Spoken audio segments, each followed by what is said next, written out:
Mard erkaklar, mard oliyjanob erkaklar bu gaplarni xotiniga gapirmaydi. Aslo gapirmaydi. Faqat nomardlargina, odobsiz, madaniyatsiz, o'zini hurmat qilmagan erkaklargina bu gaplarni gapiradi. Bu gaplar ayol kishi uchun juda ham og'ir, haqorat bo'ladi.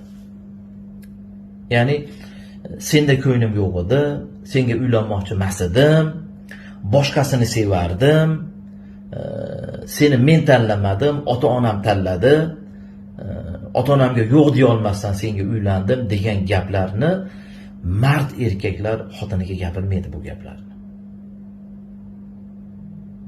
Birinchidan bu ayolni senga ota-onang tanlamadi. Alloh tanlab berdi. Alloh tanladi bu ayolni senga. Rizqing shu ayolda ekan, taqdiring shu ekan. Nimaga o'sha o'zing tanlaganiga uylana olmading? Ololmading-ku shuni. Alloh bermadi o'sha, o'zing tanlaganni Alloh bermadi, shuni berdi Alloh. Nimaga ertaroq ko'zingni ochmading, xo'p?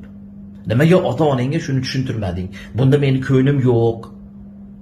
Falonchini olaman demading. O aytsang ham olomadingmi? Shu ayolni oldingmi? Demak, buni Alloh berdi senga. Bu gap endi ayol kishiga nisbatan senda ko'nglim yo'q, boshqasini sevardim, seni olmoqchi emas edim. Bu juda og'ir gap. Buni mard erkaklar bu gaplarni gapirmaydi xotiniga. Haqorat bu gap ayol kishi uchun.